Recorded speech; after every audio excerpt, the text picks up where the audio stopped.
उत्तर प्रदेश में DElEd second semester और fourth semester की परीक्षाएं जो कि उत्तर प्रदेश में यूपी बोर्ड की जो बोर्ड एग्जामिनेशन होते हैं उसकी वजह से टाल दी गई थी और साथ ही साथ प्रयागराज जैसे ज़िले में महाकुंभ का आयोजन हो रहा था जिसकी वजह से यातायात का आवागमन में समस्याएं आ रही थी।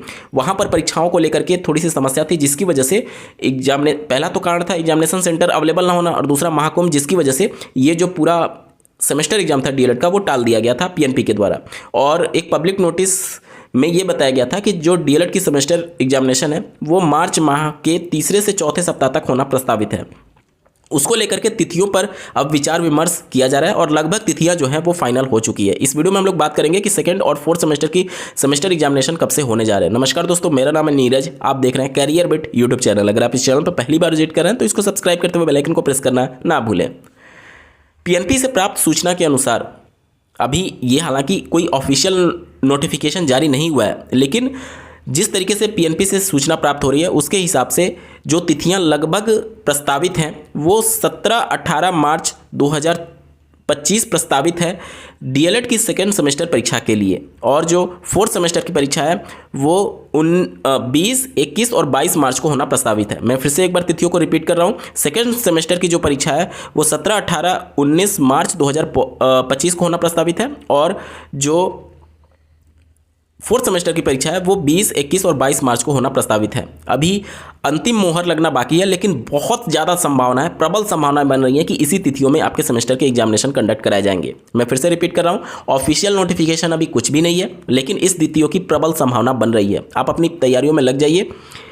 मोटा मोटी आपके पास एक हफ्ते माफ़ कीजिएगा आधे महीने का समय बचा हुआ है। इन आधे महीने समय में आप जितना अच्छा तैयारी कर सकते हैं उतना कर लीजिए, क्योंकि एक बार अगर आपकी बैक लगती है तो पीएनपी जल्दी से बैक पेपर का आयोजन नहीं करती है। जिस सेमेस्टर में जिस सब्जेक्ट में आपका बैक लगा उस सेमेस्टर का जब फ्रेश कैंडिडेट का एग्जामिनेशन पीएनपी कंडक्ट कराएगी उन्हीं के साथ आपको मौका देगी। कई बार 6 से 7-8 महीने भी लेट हो जाते हैं, आपको बैक पेपर का एग्जाम देने का मौका नहीं मिलता है। और इसी के बीच कई बार अगर भर्ती आ गई भूल से भी तो आप जीवन भर पछताते रह जाएंगे।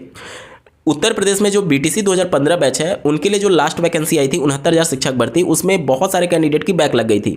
अब उन बैक कैंडिडेट के द्वारा आवेदन किया गया 69,000 शिक्षक भर्ती में, वो सफल भी हो गया। उसके बाद से उन्होंने कोर्ट का भी दरवाजा खटखटाया, बावजूद इसके कोर्ट से कोई भी राहत नहीं मिला। क्योंकि जब आप किसी भर्ती के लिए आवेदन करते हैं तो आवेदन की अंतिम तिथि से पहले आपके पास सभी एलिजिबिलिटी होनी चाहिए, आपका किसी में बैक नहीं होना चाहिए, सब कुछ क्वालिफाई होना चाहिए। तो इस प्रकार से चूंकि उत्तर प्रदेश में अगर आप देखेंगे 6-7 साल से कोई भी प्राथमिक की भर्ती नहीं आई है, और अगर आपकी बैक लगी और इसी दौरान चूंकि 2027 का विधानसभा चुनाव है और उसको लेकर के अगर राज्य सरकार कुछ अपना मन बनाती है शिक्षक भर्ती को लेकर के और खुदा ना खास्ता अगर आपकी बैक लग गई तो यकीन मानिए 1 साल और लेट हो जाएंगे और उस 1 साल के दौरान अगर भर्ती आ गई तो आप जीवन भर पछताने के अलावा कुछ भी हाथ नहीं लगेगा। ठीक है, तो अच्छे से तैयारी करिए, कोशिश करिए कि बैक ना लगे। 1-2 नंबर 4 नंबर कम आ जाए वो चलेगा, लेकिन बैक ना लगे। बैक डीएलएड में एक अभिशाप की तरह है, आपको मौका ही नहीं मिलता है जल्दी से परीक्षा देने के लिए, और अगर भर्ती आ गई तो जीवन भर पछताने के अलावा कुछ भी हाथ नहीं बचेगा। तो आज ही से गंभीर हो जाइए डीएलएड सेकंड और फोर्थ सेमेस्टर की परीक्षा के लिए। आपको आपकी परीक्षा के लिए बहुत बहुत ढेर सारी शुभकामनाएं। इस वीडियो को देखने के लिए आपका बहुत बहुत धन्यवाद। भगवान करे आपका दिन शुभ हो।